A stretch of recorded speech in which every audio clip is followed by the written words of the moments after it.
Started. Paulette is going to going to give an extended version of her very recent ICFP talk, as in literally last session, but from a memory management, but from a more IWACO perspective. So let's take it away. Oh, okay. Yes, thank you. Yes, I'm slightly out of it. I just gave my ICFP talk. For those of you who were there, I apologize. There might be some repeating ideas, but try to make it more approachable for this audience here. Like Matt mentioned, this is my ICFP paper, but I'm kind of more focusing on, there's like, I don't know, maybe like a page of future work. So now I'm taking that page of future work and trying to extend it further to a talk. So it feels like there's been kind of a resurgence. I don't know if you all know this in the workshop of like region-based memory management. Seems like it's kind of hot these days. I wonder why. Oh, I know.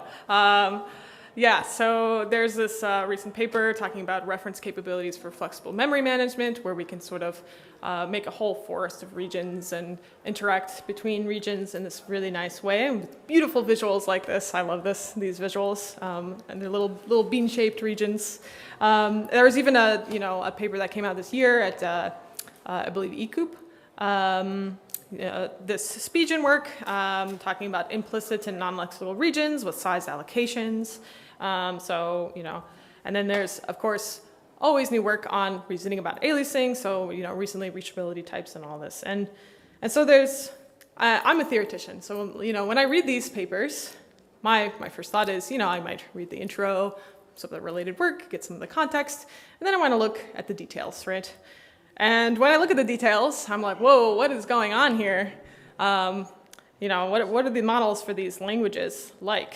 And so really a lot of these works are all kind of built on higher order state, right? So we have really great languages for reasoning about aliasing and ownership and all of that, and that's all kind of related or maybe sort of built on, reasoning about regions and static memory management, which is all built on this idea of higher order state. And I kind of live at the very bottom of this. So this is where this talk is really, and this paper is really about reasoning about higher order states. And really I'm thinking about a new model for higher order state. And in particular, in this paper, we talk about how type universes can create a simple model of higher order state. Now, I really don't like the word simple. That seems to carry a lot of weight and doesn't really say anything. By simple, I really mean, there's no step indexing, no later modalities, and continuous spaces. And so, by starting on this kind of simple model, the hope is that we can extend this simple model, hopefully to these other, so back here, these other kinds of languages with all kinds of complicated reasoning principles, and hopefully we can extend it towards reasoning about models for those languages, right? So not all of you might know what type universes are, so let's talk about that. So type universes come from dependent type theories. So in dependent type theories, we not only like reasoning about terms and their types, but we like reasoning about types themselves and of type, right? So you might describe the identity function as taking in any arbitrary type, and given an element of that type, we'll return that same element, right? And you might think, well, of course, I should be able to apply the identity function to itself, right? And I'll just get a function back. But then you think, well, what's the type of this function that quantifies over all possible types? And this turns out to be, an inconsistency. It's kind of related to Girard's paradox, right? And so what dependent type theories do instead is that we kind of stratify the types and we say, actually, I'm going to quantify over all types of a particular level. And my types that quantify over all these types at a level are going to live in one type level higher. So this is type universe hierarchy. And so you can kind of visualize it like this. We have a type universe hierarchy. Type 0 is contained in type 1, which is contained in type 2.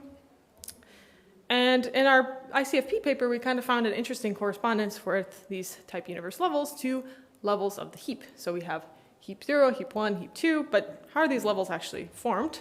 They're formed by references, right? So references to values in heap level 0 are going to live in heap level 1, and then references to heap level 1 and heap level 2. And in our paper, we actually prevent references cross-cutting across levels. So in particular, we prevent heap 1 to heap 2 references and self-references. And we do this by imposing a kinding system on our language. So the kinding system, again, the way that we get these different levels is we have kinds for any particular type at any level. A reference to that type is going to live in a level higher. And then we also have to classify functions along this type universe hierarchy. And this ends up simplifying the model quite a bit, these restrictions that we impose on these references, right? So for a model of higher order state, we run into something called the type world circularity, where we're trying to define our world, the model of the heap, sort of in terms of itself, right? And so we need to impose, past models have sort of imposed some sort of structure on this by like step indexing or later modalities or something else, or using recursive domain equations, right? But instead we've just stratified our types, and we get a nice correspondence from the stratified types to our stratified worlds, and we don't encounter this type world circularity. So we get a very simple model. Another benefit is that for these particular programs that deal with higher order state, we get termination. And so for a subset of a language, if you know that you use these kinds of references, you know you will always get a value back. And this gives you very strong reasoning principles for that subset of the language. So that's quite nice.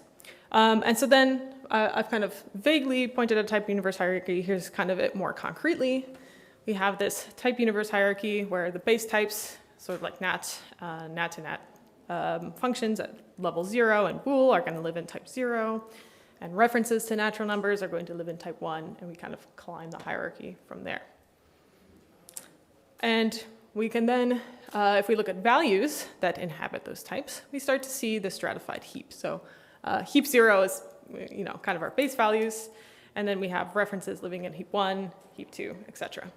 But these are all just pretty pictures, right? So like, how do I actually know that my values obey this stratification that I've just drawn up here, right? And for that, we have to look from fancy pictures to fancy calligraphy. We got to look at our model. And so basically what I'm trying to describe here is the semantic values of a particular type tau. And you can kind of think of it as a function from types to semantic values, right? But this function takes 2 extra arguments. It takes the type level of a particular type tau, and also takes our model of the heap, the world, right? And in our model, when we're trying to get the semantic values of a particular type tau, we actually restrict the world to its type level. So it's literally inaccessible to any other parts of the heap. You can kind of also think of it as almost garbage collecting part of the heap. So if we're thinking about the semantic values that live at level 1, we garbage collect every level higher than 1, and so we know those values can literally not access any levels higher than heap level 1. So this is pretty interesting, and we might think, well, why are we considering these as levels? What about thinking about these as regions, right? So we say each of these type levels is a region. But you might have this intuition already. It turns out these type universes are actually huge in the number of values that they store. So this is not great for region-based memory management. I mean, basically all of our basic values live in, type level 0, so we'll just never garbage collect those, which seems really bad for memory management, not desirable. And so looking at a particular type universes and the values that inhabit the types that live in those universes, we kind of have to think about, okay, is there a way to start grabbing values out of there and allocating them somewhere else so that we can start getting smaller regions and get the benefits of small regions for static memory management?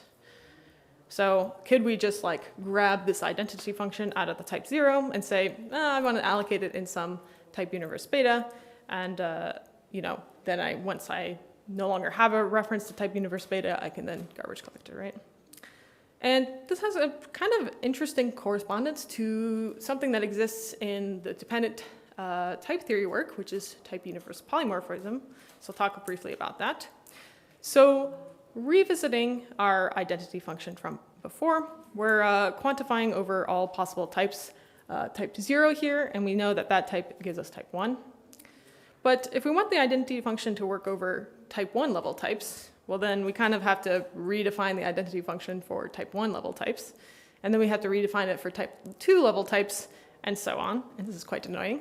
So people came up with polymorphism. So here instead we could say give T the type, the polymorphic type level I, and then for any type level I, then this function type is at type I plus 1. And there's been some recent work doing universe polymorphism by displacement. So the way that you would actually implement terms at particular different universe levels is by using a displacement operator. It works over the term and the type. So for any term at a particular type, we can displace it to a different level using this displacement operator. And how this works over types is that for a type that might be considered at a different type level, we can use the displacement operator to put it into a universe alpha plus beta. And so if we think about coming back to our universes, we can kind of imagine that we can use this displacement operator to displace this identity function or any kind of value into a different type universe. And then whenever we're done using that type universe, then we can garbage collect. And we can sort of view this as almost a forest of regions. So anytime we want a value, we want to allocate it into some sort of different type universe or really region, we can do that. And then as we see that those regions disappear, we can start garbage collecting them as we want. And so if we kind of revisit some of the work that's recently been happening, you can kind of imagine like a syntax for this language might look like, I don't know, it's slightly similar to this one. So in this one, we create a new region R. It's going to have the 2 there for the size, because they cared about sized allocations in this work. But you can imagine that like we could have a similar, like a displacement, allocate this pair of 2 references into the region R. But one question they might be having is, why are these stacks, right? Like each of these regions are stacks based on references, right? So a reference to type beta is going to live in this next type beta plus 1, and so on. Why can't we just start having arbitrary kind of relationships between all these type universes? And so you could kind of, so here we kind of have like one of these regions is kind of following the stratified discipline, but one of them has actually a reference living inside of the region, and one of them just is one reference to type alpha plus 1 in a completely different region, type gamma. And so you can kind of imagine like in code, we could kind of start imposing constraints over our universes or our regions, right? So you could say, for this particular shape that I want to create, I could say each universe is kind of distinct. References, to beta stay within type beta, and then like references to alpha plus 1 are in this other disjoint type universe. And there are some languages that use constraints between universe levels, some dependently typed languages like Rock, for example. So again, this is sort of taking work that is done in dependent type theory and trying to see how it applies in our space with reasoning about memory. And so what we found in our work is that there's kind of almost like an algebra of levels that we have. So we have these levels that correspond to, in the semantics, the values, what parts of the heap that the values rely on. And then there's sort of a relation between a reference and what it stores. And there's a relation for a function's type level if you want to start reasoning about higher order state. And you can sort of start tweaking all these levels and the relationships to try to get more interesting combinations of these type universes. Okay, so to summarize quickly, I'm a theoretician, so again, just a reminder, these are all just like very, abstract ideas that I have, and I would love to discuss it with all of you who are experts in this area. And I kind of found an interesting model for a higher order state and some connection to existing work in type universe hierarchies. And maybe there's a connection to sort of start expanding this model to start modeling languages that we already have, right, that do really interesting and useful things with region-based static memory management. And actually, there's conditional accept at Popple. There's this type system for disentanglement, actually. But interestingly, they have this invariant, they call it up pointer invariant, and it's sort of like they have these timestamps on references and types, and I actually think that this like timestamp kind of type system, there's also like potentially some correspondence to universes, and maybe this universe, this model with using type universes could also model languages like this. So it's a very exciting space to be in. Okay, so just to summarize, we used a type universe hierarchy to reason about the heap. It's kind of weird. Maybe there's some usefulness here, maybe not. But I would love to try and start reasoning about languages that have much more sophisticated reasoning principles about memory, and see if any of our models can sort of extend to those as well. Thank you very much. I gave my ICFP talk earlier just specifically about the paper, but I kind of covered it here as well. And then a bunch of people from my group are also giving talks, so go check them out. Thank you very much.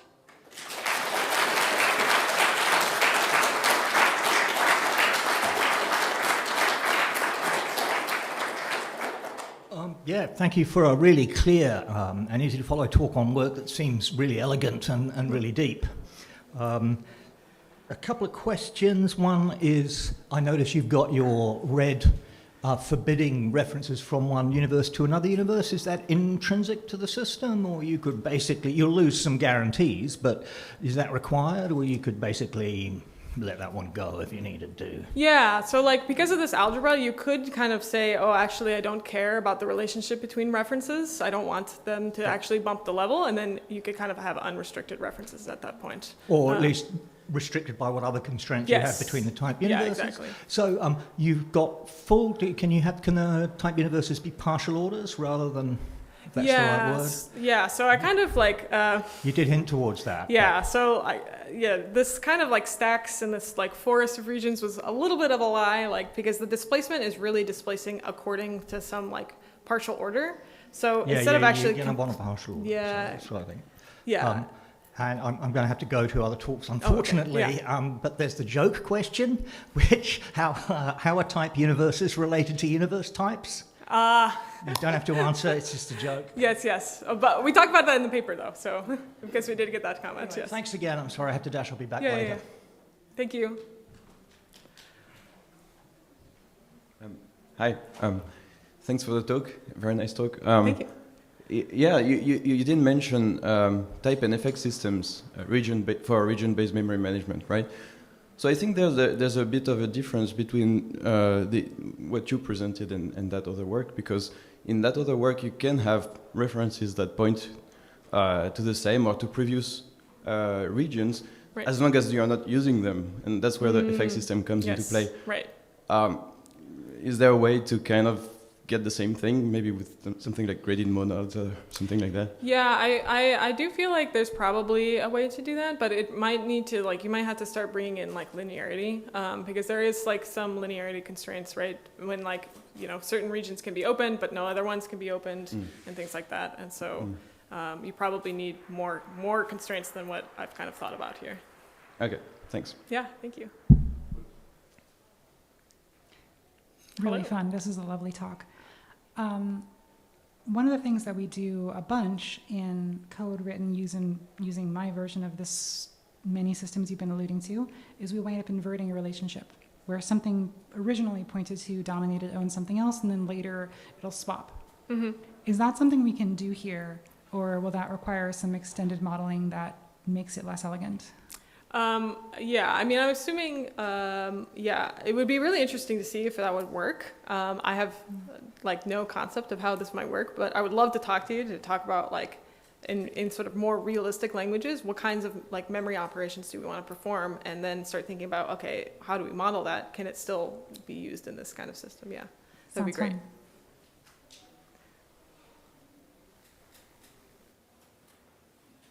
Okay, if that's all the questions we have, or maybe there was one over there. This was great. I think I don't quite follow in the hierarchy and sort of making sure that you're sort of chaining your references in an appropriate way. I don't follow in what is displayed here, the type beta where you have S referencing within the same type level. Yeah. So actually, I didn't cover this in either of my talks, actually. There's not enough time. But there's actually an interesting, another type universe hierarchy you can have is that there's like a base universe in which you can quantify over everything in that base universe, and then the rest have to be stratified. And so there's kind of an interesting correspondence in our paper that we can still have this behavior of like, within a certain type universe, we can have references to live in that same type universe. But as long as the other universes are stratified based on functions, then we still maintain termination. And so this sort of relationship already exists. You can kind of say, oh, references to type beta will just stay in type beta. And so they kind of exist in the same region. That help a little bit? Okay.